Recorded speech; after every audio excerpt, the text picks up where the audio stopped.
Olá, meu nome é Paulo Barros, eu sou psicólogo, gestalterapeuta e sexólogo. E primeiro eu quero agradecer bastante a oportunidade de estar aqui com vocês hoje, participando desse projeto. Me formei em 2014 enquanto psicólogo pela Universidade Federal de Roraima e logo em seguida eu iniciei uma especialização em psicologia e sexualidade. Passado um tempo, nesse período eu já tinha um grande interesse pela gestalterapia, que é uma das abordagens dentro da psicologia, e resolvi, junto com mais duas amigas, abrir o Instituto de Gestalterapia de Roraima. Então, atualmente sou um dos coordenadores do Instituto e faz também algum tempo que eu venho tentando fazer cada vez mais uma aproximação entre a gestalterapia e o campo da sexualidade, mais especificamente relacionado às populações LGBTQIA+, e obviamente, sobre questões de gênero. Uma vez que na gestalterapia são poucas as pesquisas que fazem essa relação. Cada vez mais também tenho procurado ler, tenho procurado estudar sobre sobre as vivências de LGBTQIA+, no ambiente escolar, né? Embora eu não atenda crianças, mas realizo inúmeras leituras, realizo inúmeras pesquisas, até porque muitos jovens e adultos que eu atendo trazem em suas lembranças fases desse período escolar. Então, eu acho muito importante poder continuar me atualizando, continuar olhando para essas questões e problematizando também, né? E a minha tentativa é essa também, de poder problematizar, de poder questionar, de poder indagar, né? Sobre o que vem acontecendo, sobre o que continua acontecendo com muitos corpos LGBTQIA+, que frequentam os espaços escolares. Nós poderíamos abordar essa temática de uma forma mais natural, né? Nós poderíamos abordar essa temática sem ser, né? sem que ela precisasse ser um tabu. Porém, nesse momento, nós acabamos enfrentando barreiras políticas, né? Para que esse tipo de ensino ele possa ser ofertado, né? Para que ele possa ser compartilhado nos espaços escolares.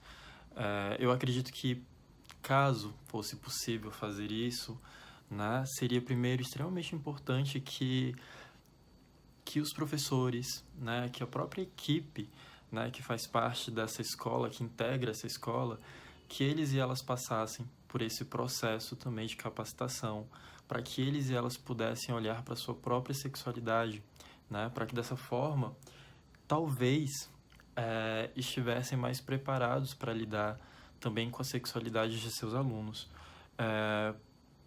Porque independente da disciplina, né, que seja ofertada naquele espaço escolar, a sexualidade ela vai se fazer presente, né? Ela vai se fazer presente. Em algum momento isso pode vir à tona.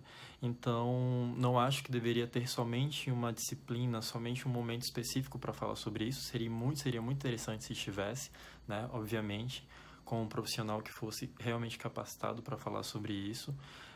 Mas que todos e todas as professoras também pudessem ser capacitados para lidar com essa temática, porque ela causa ainda muitos incômodos, né?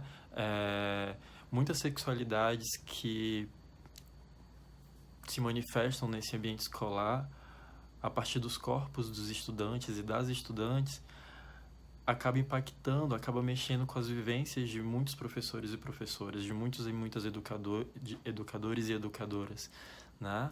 Então, e principalmente quando se trata de sexualidades ditas desviantes, sexualidades ditas marginais, né? A presença delas vai mexer de alguma forma com a sexualidade daquele e daquela que vai estar acompanhando, né? Então acredito que teria que ter todo um processo assim bem cuidadoso, né, em relação à questão da em relação a como lidar com a sexualidade dos alunos, que fosse realmente, né, de uma forma mais livre de tabus, de uma forma mais fluida, de uma forma que respeitasse também, né, a idade que cada criança apresenta, né, cada criança e cada adolescente apresenta. Porque não é falar de qualquer forma sobre sexualidade, né? Você precisa ter cuidados também da forma como você vai falar sobre sexualidade, dependendo da idade que aquela pessoa apresenta, tá? Então essa seria uma das possibilidades. Forma com certeza estaria se promovendo a saúde mental, né? Uma vez que quando a gente para pensar em corpos LGBTQIA+, muitos destes corpos sofrem extremas violências e sofrem inúmeras violências nesse ambiente escolar. Então seria muito importante que esses profissionais, né, tivessem esse cuidado, pudessem dar esse apoio. Porque principalmente corpos de transexuais tendem a permanecer menos tempo no espaço escolar. Porque da forma como esse ambiente escolar ele se configura, muitas vezes ele expulsa esses corpos, né? Ele não dá acolhimento, ele não oferta proteção. Então, muita coisa precisa mudar. Não só de jovens LGBTs, né? Acho que é interessante falar também de jovens não LGBTQIA+, porque como as questões de gênero elas aparecem, né? Essa questão de como um homem deve se portar, de como uma mulher deve se portar, o quanto que isso impacta nas relações, né? E eu vejo isso muito forte tanto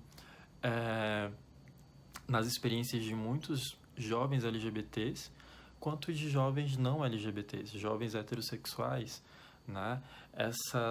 As inúmeras regras que são colocadas, que são impostas sobre sobre todos os corpos, o quanto isso gera sofrimento, porque são regras muito rígidas, são regras muito que arrancam a espontaneidade, que arrancam a nossa espontaneidade ou tentam arrancar a nossa espontaneidade. Então, mas claro, né, que dependendo da orientação sexual que você possua, dependendo da identidade de gênero que você possua, por vezes você acaba sendo submetido a violências que são muito cruéis, né? Violências que são mais intensas do que outras. Todo mundo sofre, no final das contas, mas existem aqueles que sempre vão sofrer mais, dependendo de questões de orientação sexual, de identidade de gênero, de raça, de classe. Então, são várias questões que se conectam e que contribuem para esse maior ou menor sofrimento, tá?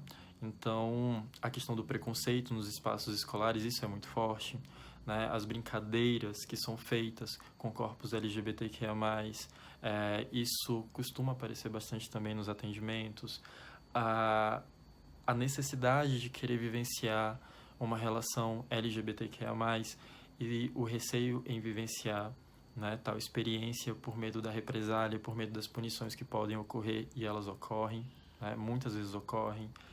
A dificuldade para lidar com a família, de conversar com a família, de dialogar com a família sobre isso, porque muitas vezes as famílias elas também não ofertam esse acolhimento, não ofertam essa segurança, e muitos e muitas acabam se silenciando, né? E isso gera um sofrimento muito grande, pode desencadear inúmeros processos ao longo da vida que são bastante dolorosos. Então, a gestalterapia, ela tem um olhar que enfim, ao meu ver, é um olhar muito incrível, é um olhar de respeito pela experiência de cada um, de cada uma, é uma abordagem que afirma, né, o quanto que defende o quanto que a espontaneidade ela é importante para o nosso processo de saúde, né, ou de adoecimento. Quanto mais espontâneos nós formos, maior a possibilidade de nós sermos criativos. Quanto menos espontâneos, mais rígidos. Então, esse processo educacional ao qual nós somos submetidos nessa sociedade, muitas vezes, como eu mencionei anteriormente, tenta nos controlar, tenta nos tornar previsíveis, nos torna rígidos, né? Ou seja, toda essa espontaneidade e toda a excentricidade e toda a nossa criatividade acaba sendo minada nesse contexto educacional, né? E isso acaba sendo muito mais forte em relação às populações LGBT, LGBTQIA+, uma vez que a tentativa de controlar esses corpos e a tentativa de fazê-los se portarem enquanto corpos heterossexuais e que sigam as normas, né, que fazem parte dessa estrutura que nós vivemos, essa estrutura da diferença sexual, é muito forte. Então, a gestalterapia, ela se apresenta como uma grande possibilidade de contestar e de subverter esse regime, causando inúmeros desvios. Então, com certeza, definitivamente, essa associação entre o campo da educação e a gestalterapia tem muito a somar, né? Tem muito a contribuir. E espero que nós possamos, né, falar mais sobre isso, que nós possamos ter mais espaços como esse que vocês estão proporcionando agora. E, novamente, fico imensamente grato pelo convite e qualquer coisa nós podemos nos ver em uma outra oportunidade, tá certo? Beijo, se cuidem.